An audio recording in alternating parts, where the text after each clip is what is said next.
I sponsored a group of experts to produce a consensus statement on how to treat people who have both ADHD and substance misuse. It's probably unusual for such projects to be personally sponsored, but I did it because my ADHD son Ben died by suicide after a lifetime struggle with ADHD, which led him to suffering from severe substance misuse.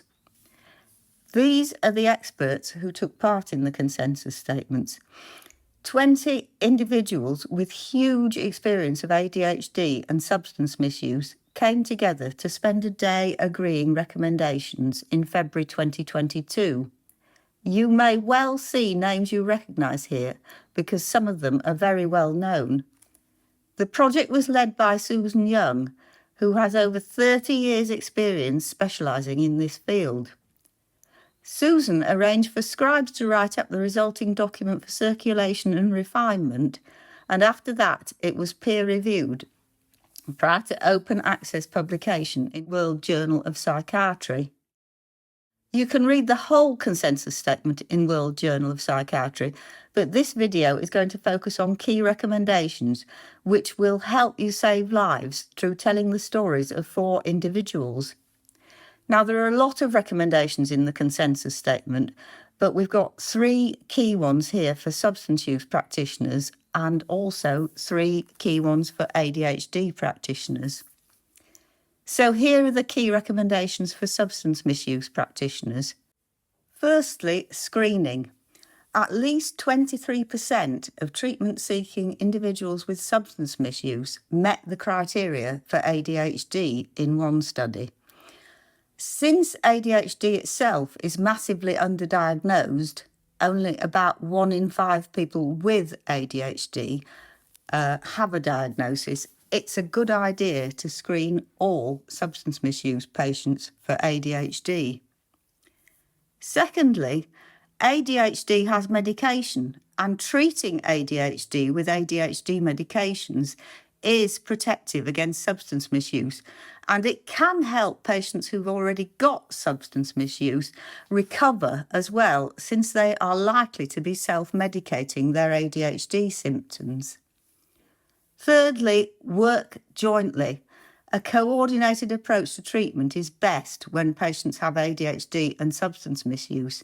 So by working with ADHD services, these complex patients can be helped to a full recovery. The key recommendations for ADHD practitioners are, firstly, be aware there is a big increased risk of substance misuse with ADHD. So when an ADHD diagnosis is made, the patient or their parents and carers should always be warned about the increased risk of substance misuse so that they can understand their vulnerability to this health risk. Secondly, prescribing medication, use slow-release medications. ADHD medications have been shown to be protective against substance misuse, but if you're concerned about possible abuse of stimulant medications, use slow-release formulations because these are hard to abuse.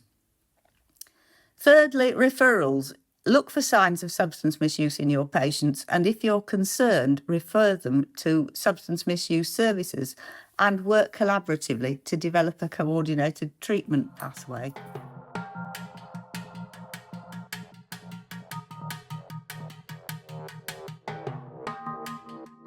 This video is going to bring out some of the key learnings from that consensus statement. And I'm going to begin by telling Ben's story, then go on to interview other people with ADHD who've also suffered from substance misuse, but they've thankfully recovered and are still alive to tell their own tales.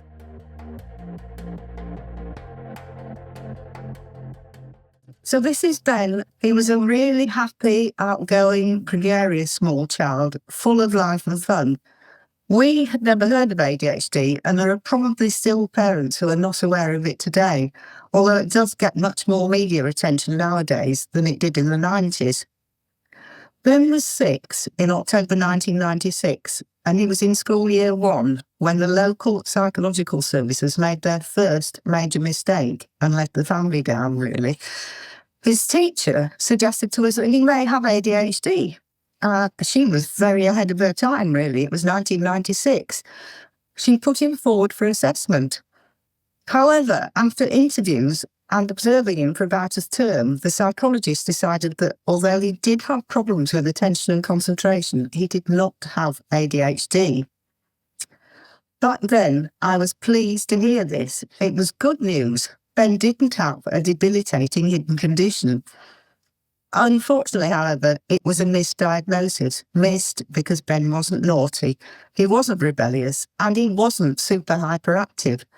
He was clever, charming, and very likeable. His main problem was inattention. His mind wandered. He was so forgetful, and he didn't want to start doing challenging tasks.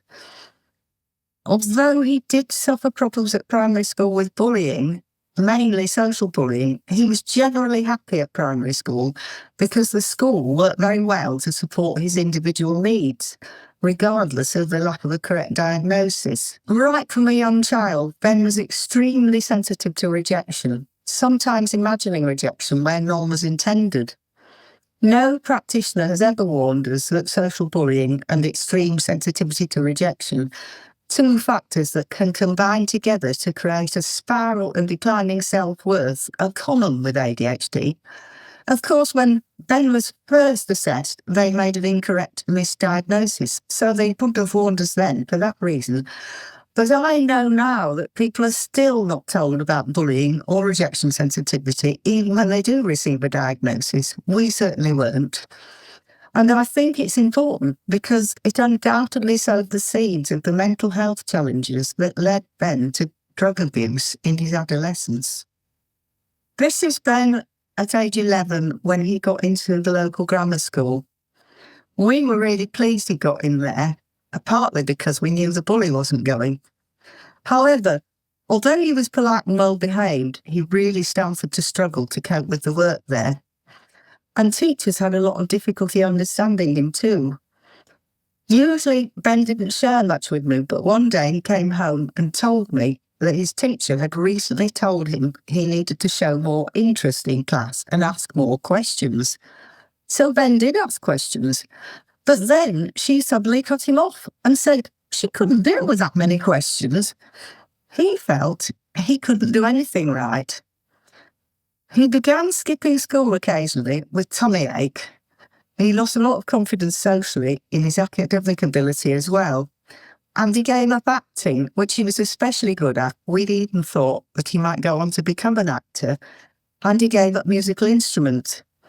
His father and I were both terribly worried. We hoped it was just a phase, and his teachers thought it was typical teenage rebelliousness. Ben put a manly face on everything and just said he was fine.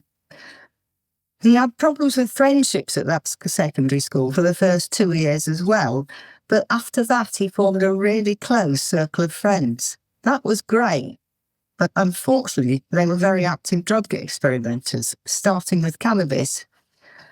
But at least he had good friends now, and that's so important to 15-year-olds, so we hope they'd all grow out of it.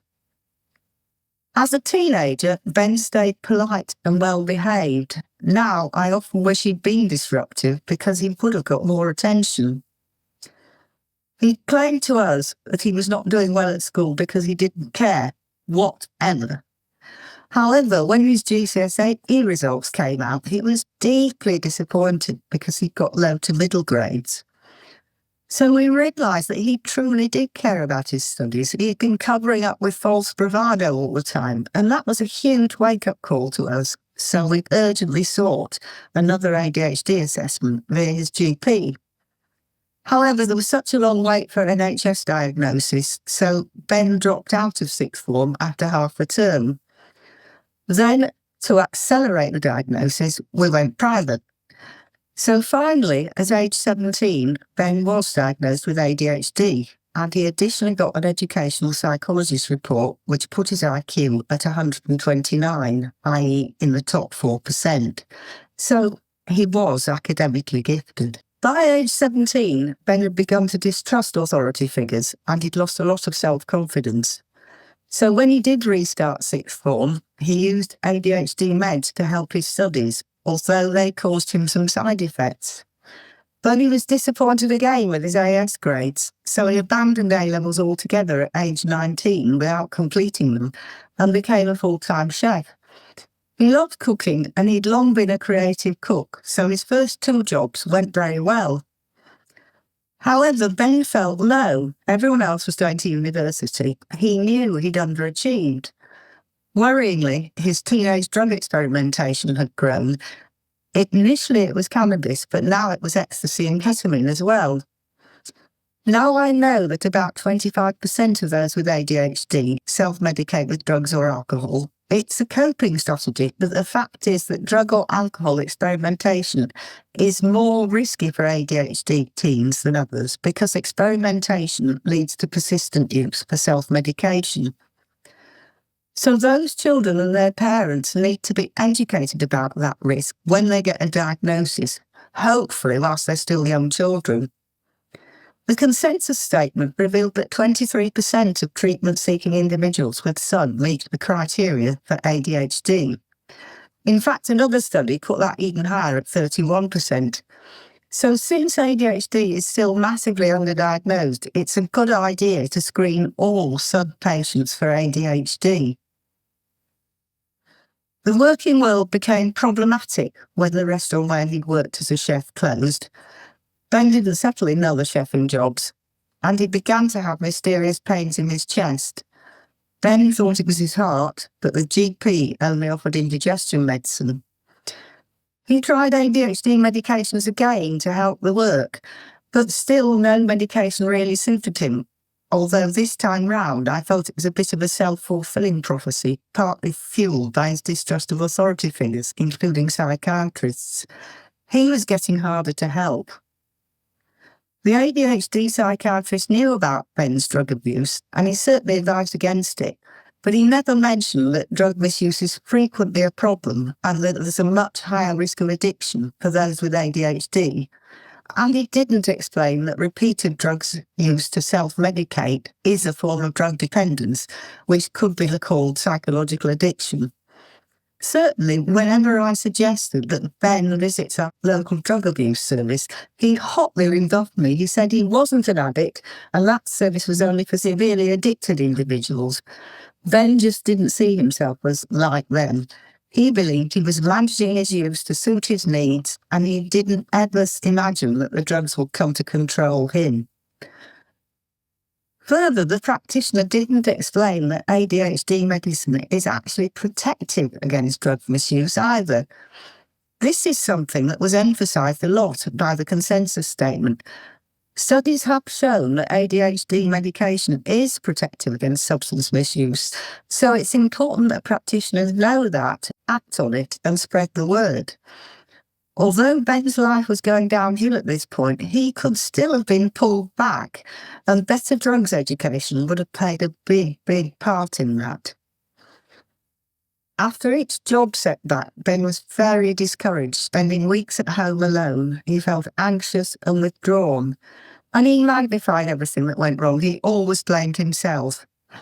Being highly sensitive to failure or rejection and self-blame are all common ADHD traits. Ben still masked his fears behind his strong and silent exterior. He thought it was unmasculine to seek help and sympathy. In 2013, he began working in factories. He wanted to save up to go travelling. They were very impressed with his strong work ethic, but Ben couldn't say no to overtime, and he ended up working endless 70-hour weeks. He became exhausted and depressed, and the GP gave him antidepressants. Also, Ben was taking more illicit drugs, mainly on his own now, not socially. Eventually, we discovered that he'd begun using heroin. In February 2015, he accidentally overdosed, spent 2 days in a coma, and nearly died. Steve and I were desperately worried, but whenever we tried talking to him about his drug problem, Ben dismissed us angrily. He pointed out that he wasn't physiologically addicted. We felt powerless. Now his drug problem and his emotional problems totally eclipsed his ADHD.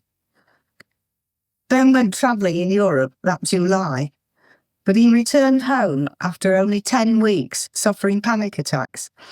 A month later, his mental health deteriorated very rapidly, and shockingly, he attempted suicide. Afterwards, in hospital, he had 6 hours wrist surgery and was diagnosed psychotic and highly suicidal. But to our surprise, they sent him home for treatment in the community shortly after surgery. Although he'd been sent home from hospital, Ben was still highly delusional. He still had very bad chest pains, and he endlessly begged us to help him end his life. We tried talking positively, giving him love and support, but he kept coming back to suicide. It was very draining. Eventually, the NHS were forced to recognise his suicidality and to section him. Over 7 weeks in mental hospital, he was prescribed antipsychotics, but no one attempted to address the underlying cause of his suicide attempt, his drug abuse, or his ADHD. Ben was angry at losing his freedom, and he felt resentful and very misunderstood.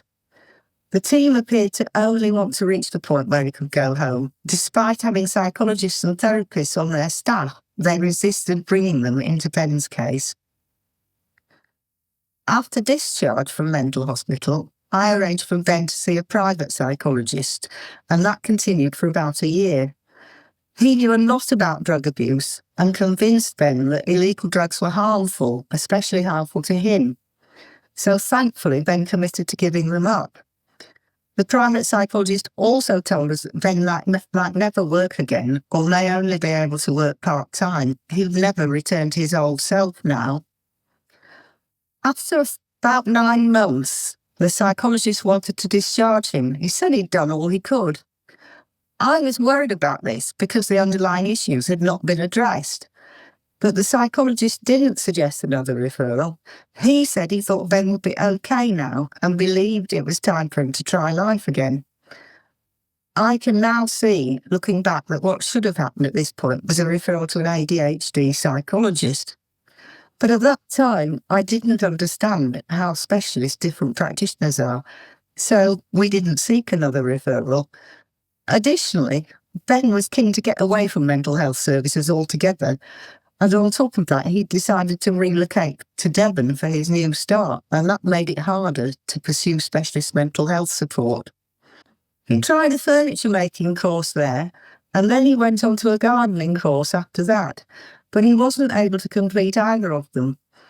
The reality was that it was a very fragile recovery, and although the drugs problem had gone, his lack of confidence, his ADHD and his low self-esteem had left him very vulnerable to overreacting to life's setbacks. This is Ben on a holiday in Lundy Island. It's almost the last photo I have of Ben, because despite being a natural performer as a child, he began to hate having his photo taken in later life. He moved back to Stroud in January 2020, but he was still struggling with life, and unfortunately he began using a slow-release benzodiazepine to help manage his mood and increase his motivation.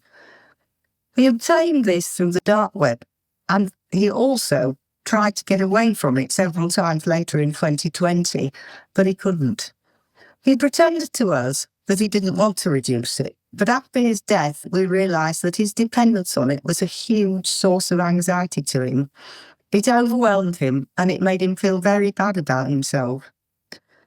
However, at Christmas, we had a big upturn.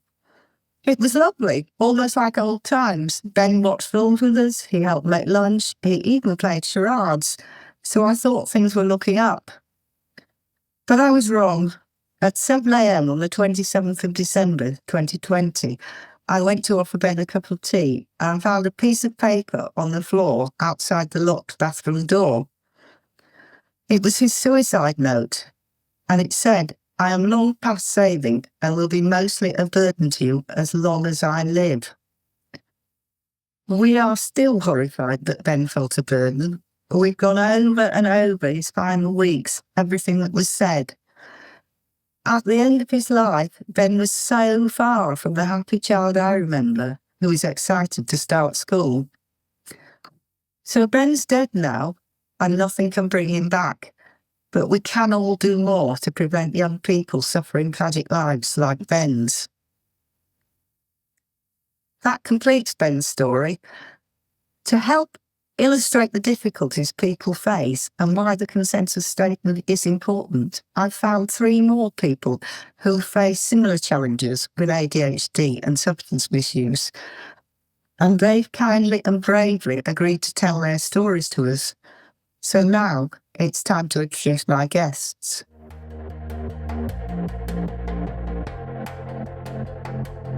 So I grew up in Bristol, in a family there's 6 of us. My mum, my dad, I had an older sister, then a brother, and then a little sister. And it was quite a difficult upbringing to some extent. There was addiction in my family. My dad was a compulsive gambler, which put quite heavy pressure on the family unit. And my mum also suffered with mental health issues. I struggled in the classroom. I was always almost put with the naughty kids. And we literally got sent to a classroom at the end of the hall. And I'd say there was maybe about 4 or 5 of us. And I swear down, what they did, they gave us a colouring book. And they literally we just did colouring in. You know, I also experienced some trauma while I was there, you know, around bullying and abuse. And also at this point, my brother was on the verge of getting kicked out, and he was being statemented because they said he had ADHD. Ah, so there was a diagnosis in the family at that point? Yes. That's interesting. But you didn't get assessed at all when that happened? No. So basically, where he was more destructive and throwing chairs and skipping out of school, I felt very invisible in my family growing up. And then, so by the time I got to senior school, you know, I was already very behind. I literally could not do my ABC. And I remember being in like my first year of senior school in year 7, being in a class of like 5 other kids learning to do our ABCs. You're in bottom class for pretty much everything, and so you got bullied again? Yes, social bullying. Yeah, did suffer with bullying at school, you know, and I would fall into the what you'd call the wrong crowd, but the thing was, this crowd was quite accepting of me. I really struggled with my own age group in school, and I tended to attach to older like students who were a bit waif and stray. Like, you know, and again, I remember my maths teacher sat next to me getting infuriated with me, like, not like, why can you not understand this? Oh, how awful. Remember, like, you know, we'd have parties, and normally I'd go to a friend's house, and where my dad was caught up in his own addiction, like, he'd buy my alcohol for me, and I'm 13. 13 is very young to be going to parties with drink. Well, this is it, you know, he'd buy me like 8 cans of cider, and, you know, I'd go to a party, maybe share a couple, but the rest was mine. Right. And then I discovered that the effect it gave me, that it, well, I want to say, like, let me out of my shell a bit, because obviously you lose inhibition. Is that yes. Right? And you lose like your inhibition when you're drinking, especially at that sort of young age. Yeah, and it wasn't just alcohol. Her brother was a drug dealer, my friend, and you know, and he was only like, I'd say 15, 16, like selling drugs. You know, so he'd sell us cannabis or like the resin form of that. Yeah. You know, so then it wasn't just drinking alcohol, it was smoking cannabis as well. You know, and it kind of became a pattern, like, you know, that we could go to this person's house, we could get away with what we were doing. You know, the substance use took more of a hold of me than I would say my peers. Like, I remember being in school, having a bottle of vodka on me, and when there was a class that I didn't want to go to, I had a hiding place in the school premises that I'd go to, and I'd drink alcohol, I'd self-harm, because I was so, really struggling. Yeah. Really struggling. But then I had to go and see my own therapist, from, I don't know, about 13, 14. And again, I I was just so scared, and I just held back a lot of things that were going on, like, trauma in the home place, Yeah. violence, abuse, all that kind of things. Like, I just find it very difficult to have a voice where you've kind of felt invisible and unseen, Yes. not only at home, but also in school. And like, there were signs because of that. Obviously, I was self-harming to cope with my emotions. That's like a red flag there. But most of the time, they'd just ring my parents if they realised I'd self-harmed, get them to pick me up. This is the teachers. Yeah, because I normally get sent to the school nurse. But it was very judging. Like, it was very, like, why are you doing that to yourself? Oh, right. Like you've been a naughty girl for doing this, not like, let me help you. Yeah. It escalated from drink, cannabis, to taking pills, Yes. ecstasy. Then it jumped to cocaine, so snorting cocaine. And then, and I remember one time we ended up at a council flats in Bristol, and they were like, oh, we're going to get a lick. And I'm like, what's a lick? And they're like, oh, it's crack. Oh, right. And I was like, well, I want to try it. I remember going to a drug agency in Bristol as a very young teenager. Yes. I want to say 16, 17, and I went to this drug agency near me and asked them what kind of help they could give me. And I was told, like, how I took it and how I think about it now, it was like, well, we mainly work with people that are on crack and heroin, and that, my drug use wasn't bad enough for them. Yeah. Crikey, that's terrible. Yeah. Did they come up with anywhere else for you to go? Or? No, and I was literally like, oh, right, so let's wait for me to get on crack and heroin, and then I can come back and get some help. I know, and it took a lot to go there. I was very young. I'd experienced a lot of trauma. It's very difficult, and coming out of there, I was just like, what's the point? Yes. What is the point? Going to see this nurse again. She couldn't reach me because the lack of education around the mental health, the ADHD stuff. Yes, which nobody's still not done. Still not picked up. Still not, because I always got diagnosed with depression, anxiety. Yes. That was what the doctors always said. I was on antidepressants from a very young age. I struggled with self-harm all the way through that time. And, like now they will attribute self-harm with the inattentive ADHD. Uh-huh. And, that really played out through most of my life. And in the end, I had a breakdown. And I couldn't work. I literally became non-verbal. I couldn't talk. Yeah, it was a very dark time, and I, and also I struggle with like suicidal ideation. Yes. Again, most of my life. So I went to Bristol Drugs Project. Yes. Right, well, I rang them and I said I needed help. And I went and had an assessment with them.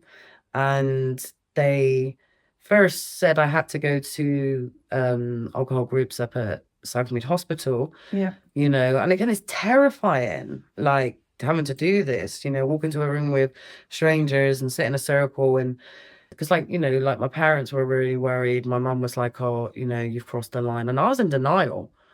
I was in denial, because of masking, because of being able to do that, and the hype what was going on in the scenes. I was able to mask and, still play a part in life, as they say, and was quite a functioning addict. But they wanted to detox me at home. I see, yes. And I was like, that's not going to work. I'm going to take whatever you give me and I'm going to use as well. Yes.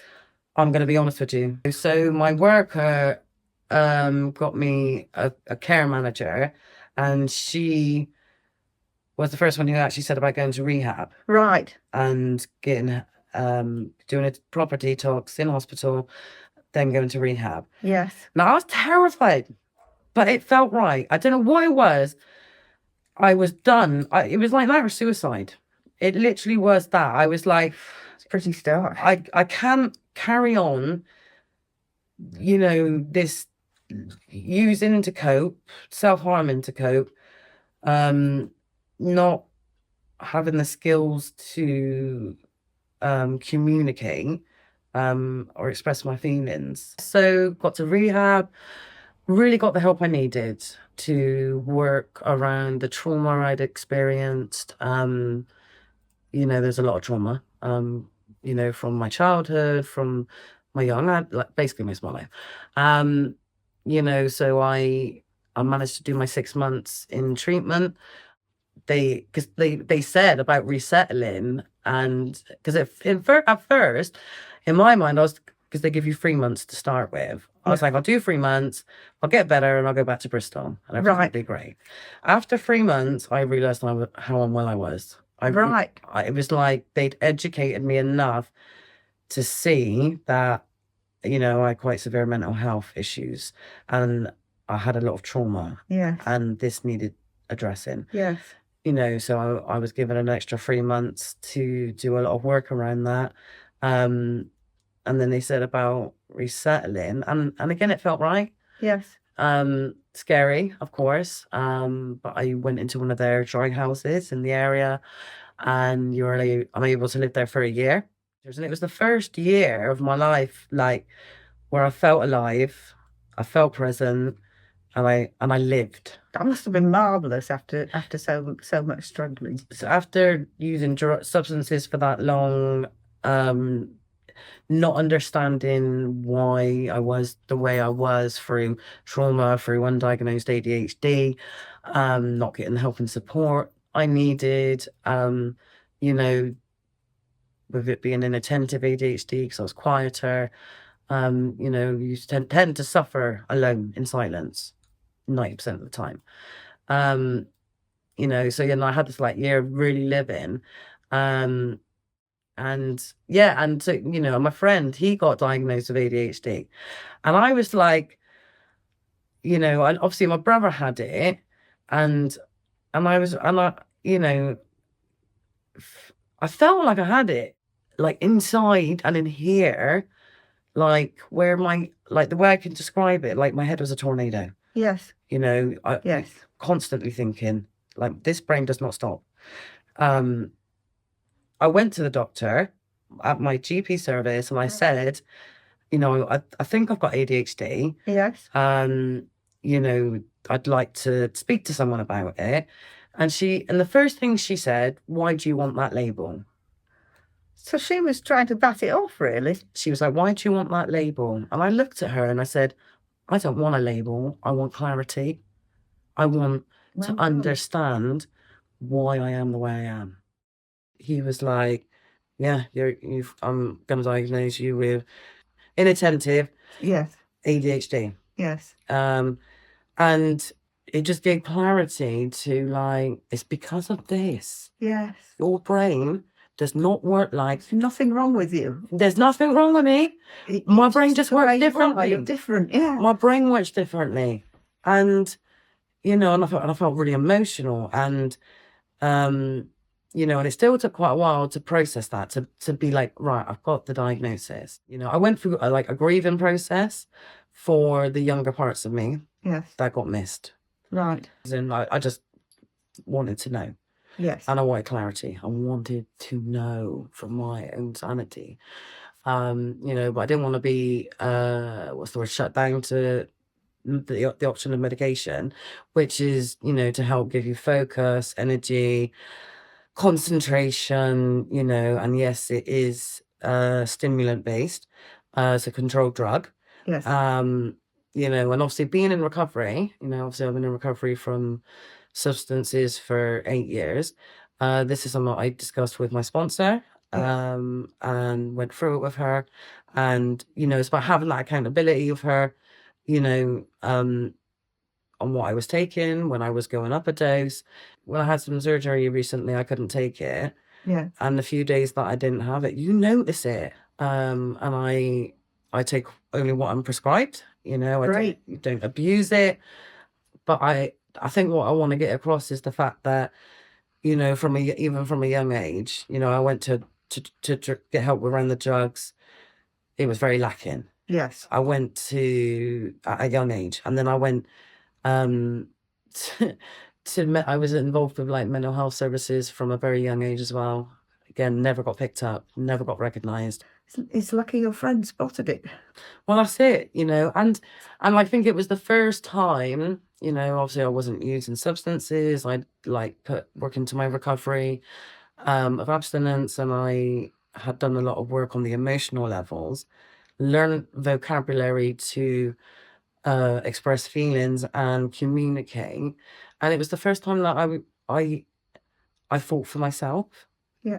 Like, no, it's not the first time. Like, obviously, I fought for myself to get into recovery, right? That was a big thing, you know. And obviously, but that was like the stepping stone for me to fight for a diagnosis around ADHD, and it was a fight. Yeah. I had to fight to get that assessment with someone who is educated in it and can give a diagnosis, for them to see me, hear me,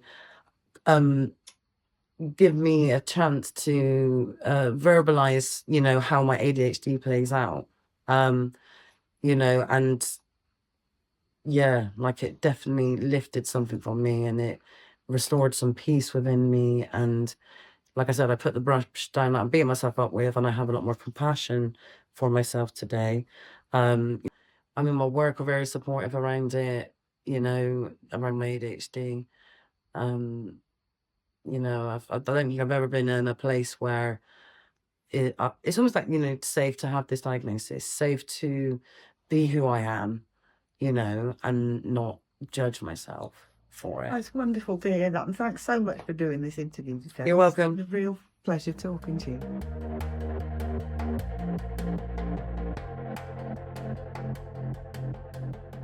I struggled actually in nursery, primary school, sorry, and secondary. You know, I was diagnosed dyslexic in school and with social services, but there was always, you know, like that attention disorder, you know, that I knew I had, and it weren't through being naughty or mischievous, you know, like they used to label that in school. Did you know, you? yeah. You know, and wasn't. I mean, my mum wasn't given the option, you know, to get me diagnosed, you know, because social services were in and out of our lives.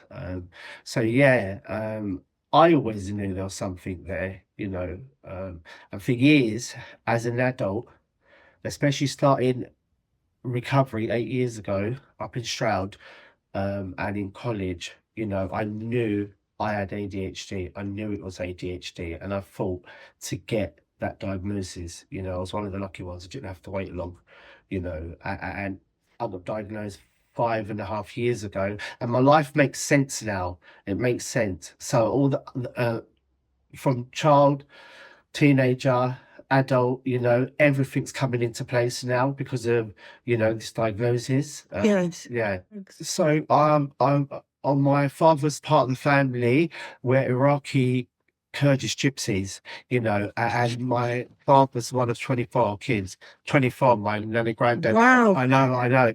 He had 3 wives, typical Turk. Yeah. So that side of the family struggled with addiction. They struggled with addiction. You know, some people in recovery will say, I wasn't born into it. I was born into it. My father passed away at the age of 32 years old, which is young.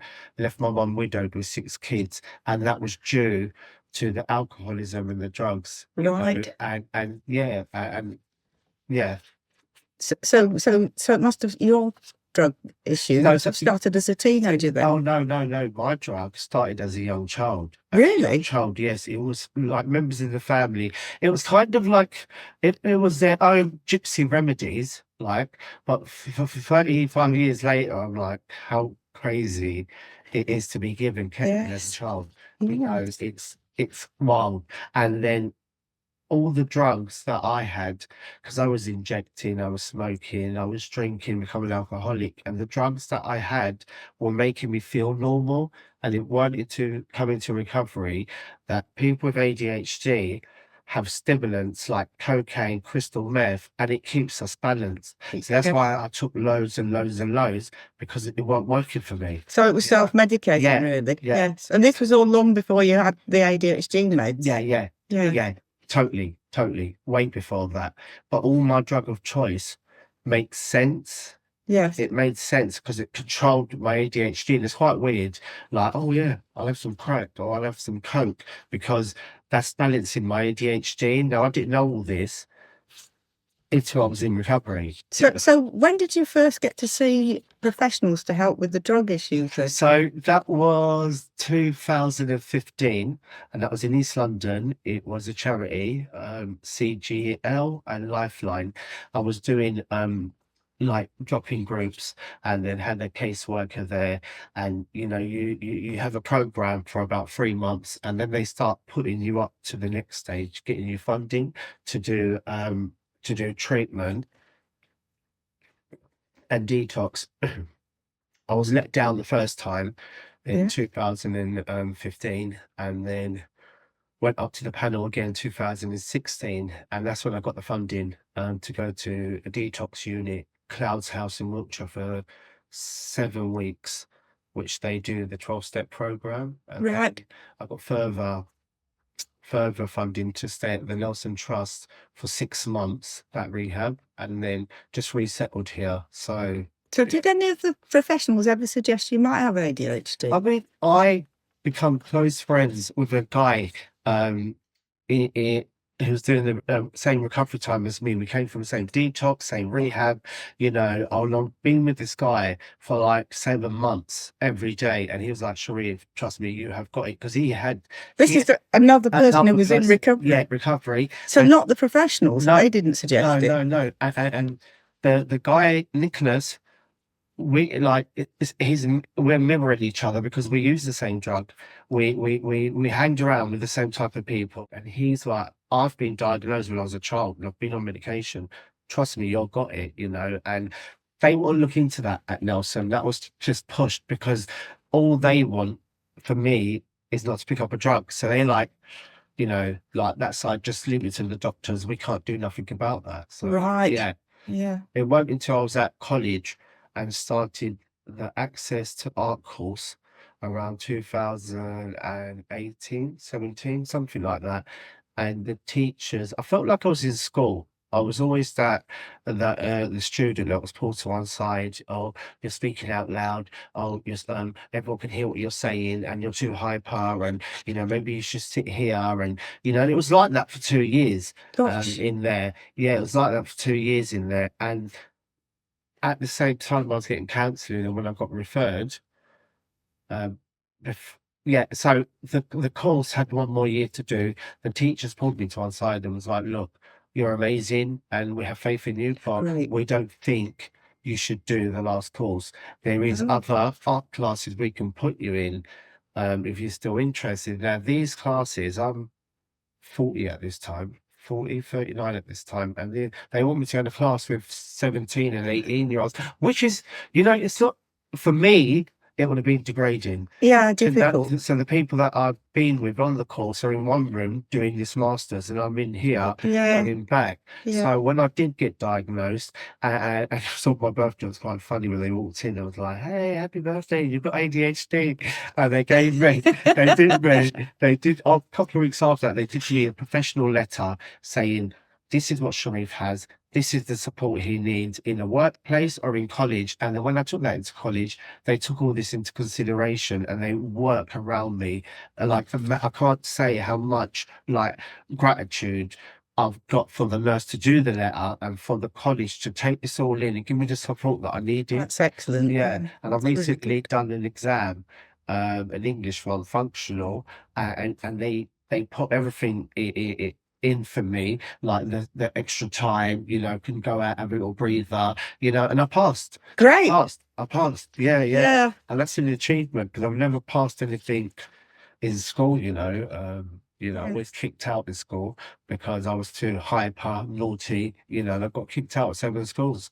You know, there weren't any support there at the time. So the counsellor never suggested that you might have ADHD either. It was really a friend that you met on when you were in Swindon on the recovery. On the recovery, yeah. Right, that's amazing, really, because those professionals should all be suggesting that, and that's one of the big things that came out of this consensus statement. So the psychiatrist in detox, you know, I had an appointment with him and it's to talk about medication and to come off of detox medication. And I said I'm so hyper in the evening, you know, and this and that. And he even said, "You're not in here for long, but I'll suggest you get a diagnosis of something." He thought it was autism. He thought it was autism. He did mention ADHD. So he got me on, he upped my doses of my evening medication so I could just chill and relax and sleep well. Because I wasn't doing well when I first came into detox, you know, sweating all these drugs away. So, Well, it must be difficult.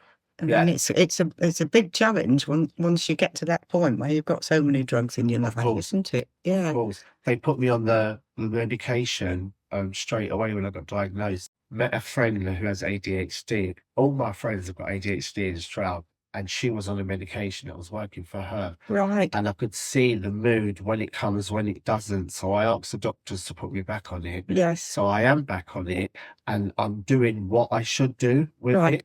And you know, I don't want to do that for life though.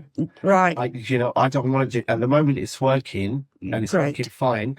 But there's that, you know, I'm going back up for a review with the medication as well, because they might have to up it because I'm still getting the symptoms like the old symptoms that the medication used to work for are coming back. I see. Yeah. You must be very proud of what coming out the other side of all of that. Thank you so much for talking to me. Thank you for giving me that opportunity, and you know, it's a blessing thing that you do, you know, and you know, there are still people out there that are suffering, that haven't been diagnosed. There's still people out there that are on medication that are hiding, you know, and you know, it's sad what happened with your son, you know, and you know, we need people like yourself, you know, to, you know, take this, you know, like from your experience, you know, it's easy for me to go, yes, I've got ADHD and this needs to happen and la la la, but you know, some people just don't listen to us, you know, and then it takes someone like you to come in and give us that opportunity to talk about our stories. Well, I think you're tremendously brave because I would never have dared to talk about Ben's story when he was still alive, to be completely frank with you. And Ben certainly wouldn't have talked about it himself, but you're doing it, and you're that, you know, for all the world to see, and that's going to really help other people. So I think it's fantastic that you're doing it. Yeah, thank you. And we're doing this for Ben.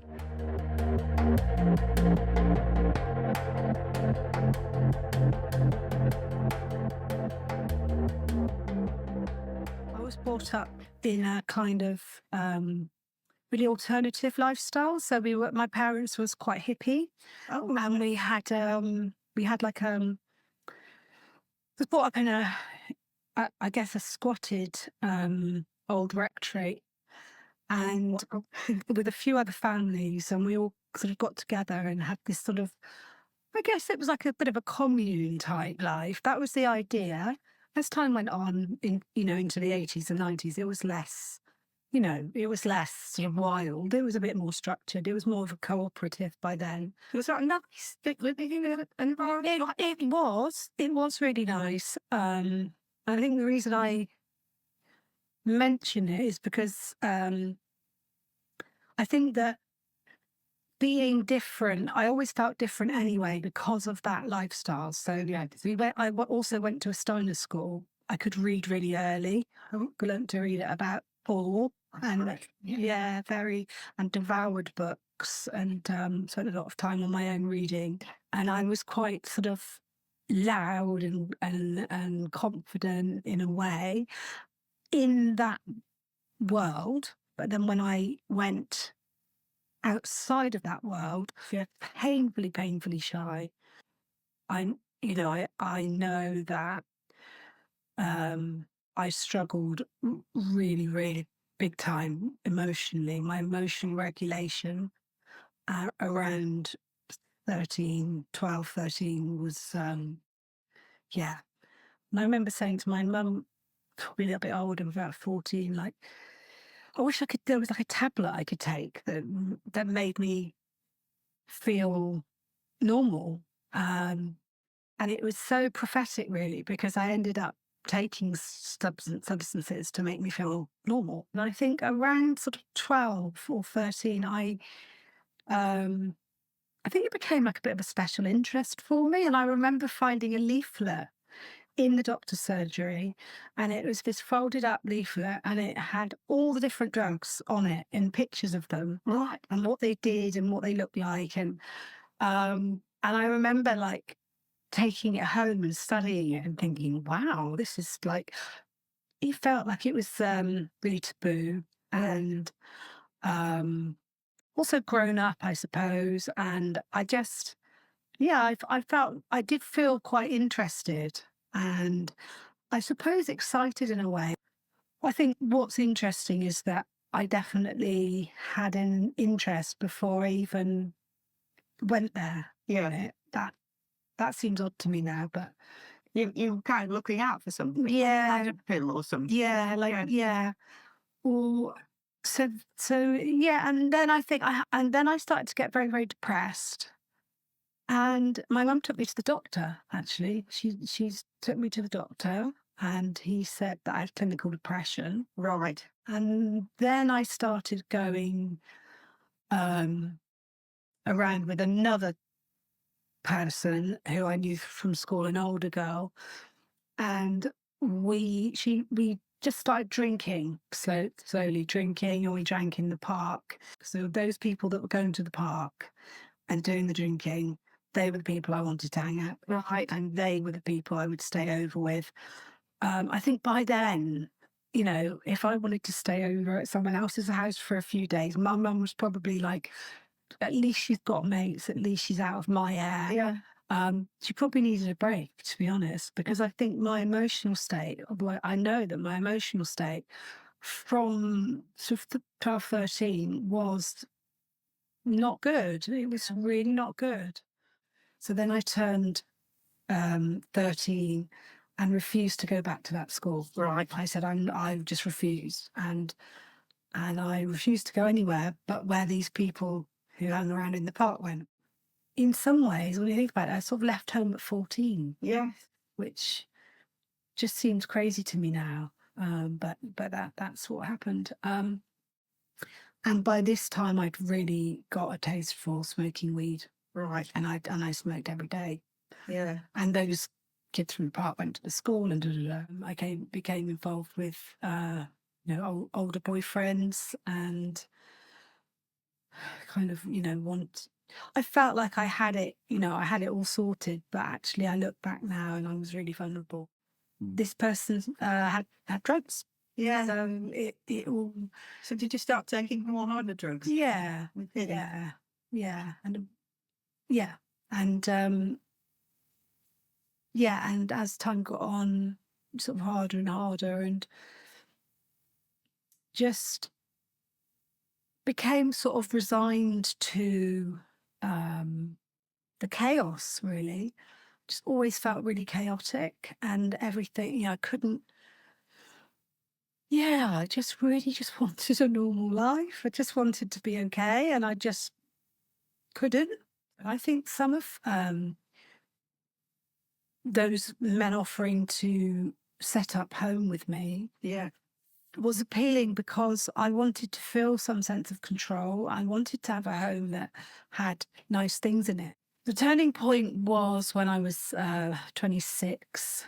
The turning point was just being really tired of trying to create a non-chaotic life and failing. Yeah. And I think at about 26, it suddenly dawned on me, could it be the drugs? Might it be something to do with my drinking?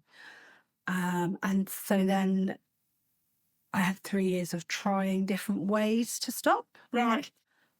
So yeah, I tried on my own steam. I think I just I thought I swore off certain drugs, and I swore, I thought I won't do this on this day, and I won't do that on that day, and I'll only drink or I'll never drink. And yeah, I just kept going and coming back to the same place, but quite quickly. And it was a sort of a 3-year tryout of all the ways that I might be able to control it, until I finally realized at 29 that I have to be completely abstinent. There is no there's no reality where I can control any substance. Yeah. And so I sort of kept it together as well. I kept my son with me. I didn't have him taken into care. Yeah. And, Very important. so some of the extremes that I could have gone to, I didn't. I had no diagnosis at all. So nobody ever suggested that you, in the drug agencies or any of the statutory services, that you should have, especially for ADHD? No, they They knew you had problems with substance. Yes, and they started to say that I was probably had a panic disorder, or I was anxious. I had anxiety and depression. That was my diagnosis. The turning point was 29. I had a real rock bottom where I realised that I might lose my son, and it was not maybe, it was, if this doesn't stop, we won't be getting him to school in September. So I moved. I had to move town. I moved house. It was quite sudden. I just had I'm give it another try, and that try worked, actually. So you gave up on your own at home, basically. You didn't. I went to support group. Right, I went to a support group when I got away from my house, my home. I mean, at that point, yeah, my home was not a good place, and yeah, I came to the countryside to be near my dad, because my dad was the only person in my life that wasn't just drinking or taking anything ever. And I rang a helpline, and they told me to go to a support group. Right. And I went there, and the relief that I felt in there was second to none. Just cried, just because I thought, well, all these people have been where I've been, and they don't want to continue, and they seem to be clean. And so I pinned everything on, if I just stop using, then I'm not going to be scared all the time, and unable to do certain things that other people find easy, and all these things are just going to come my way. And it was quite a disappointment. Things obviously got better really quickly. Yes. But then I was in touch with, okay, there's still something about me that is not like other people. Right. So you still didn't know that you had ADHD at this point? No. I threw myself at life. It was wonderful to be able to do things other people were doing and have a support network. So I took myself on parenting courses, and then I went back to college, and then eventually I went to university and I educated myself. Wow. And so, then I got a career, got a job, and I had lots and lots of therapy, and I still kept coming up against the same stuff. And I thought, well, I've looked at the trauma, I've looked at this, I've looked at that, and I became very, very, I was sort of weeding out all the different strands. And I remember I had never considered ADHD, but I had thought about maybe other diagnoses. I thought, well, maybe I'm bipolar. And I still had a lot of anxiety, and I used to get cortisol and get very, very stressed and tense, and I'd get so wound up that I would just be very, very uncomfortable. And a few years before, I'd had a massive burnout from my job. Yeah. And so I was recovering from the burnout, and I finally took the medication as well that they gave me, which was an SSRI, just to calm my nervous system down, actually. I ran into an old friend, a friend, and said, I don't know what else to do. I've done everything I can, and I think I've got bipolar disorder, which is okay, but it doesn't. I also know bipolar, and it's not that. Yes. It was like really odd, and we bumped into each other on the street, and they said, "Do you want to go for a coffee?" And I just broke down, and I said, "There's something really wrong with me," and they said, "Do you think you might have ADHD?" And I said, "No, that's like little boys," and it just planted a seed, and I started researching, and from that moment on, I've managed to get a diagnosis. I won't, do a big long story about that, but what it's given me to know that I have combined type, hyperactive and inattentive. Yes. It's given me an answer to every single question I've ever had about myself and my family and my children and my mum. I went on to have more children as well in recovery who've never seen me use drugs or alcohol. Yes. And they are neurodivergent.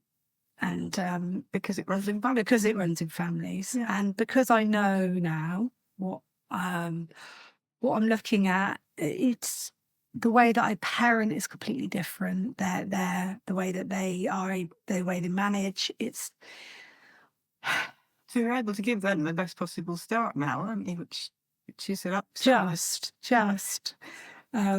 yeah. So it's imperative, really. And I still, I think my younger children were sort of 13 when I found out about my neurodivergence, and my daughter in particular was just coming into that emotional state of not being okay that I hit at exactly the same time. Early teens, Yeah. And but instead of her going off and being in danger, she's going through it because we know, and it's okay. It's going to be okay. Everything, it's so different. And I think, oh wow, just in time, and that makes me feel really happy.